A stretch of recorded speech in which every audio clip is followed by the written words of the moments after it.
Car race அப்படிங்கிற மாதிரி ரெண்டுத்துலயுமே கவனம் செலுத்தி வரக்கூடிய ஆர்வம் செலுத்தி வரக்கூடிய ஒரு நடிகர் யாருன்னு பார்த்தீங்கன்னா நடிகர் அஜித் அவர்கள்.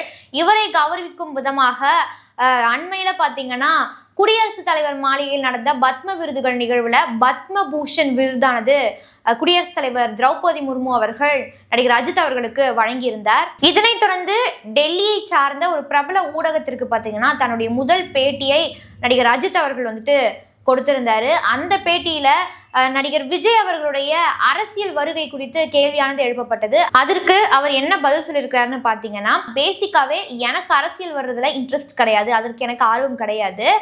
ஆனா என்னுடைய சக நடிகர்கள் அரசியலுக்கு வராங்க, அது அவங்களோட தனிப்பட்ட முடிவு, அது மட்டும் இல்லாம அது அவங்களோட தனிப்பட்ட நம்பிக்கை.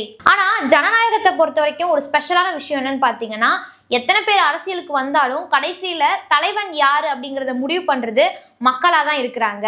ஆனா இந்த செயல் பார்த்தீங்கன்னா 100% இதற்கான ஒரு தனி தைரியம் வேணும் அப்படின்னு தான் சொல்லணும் அப்படிங்கிற மாதிரி பேசியிருக்காரு.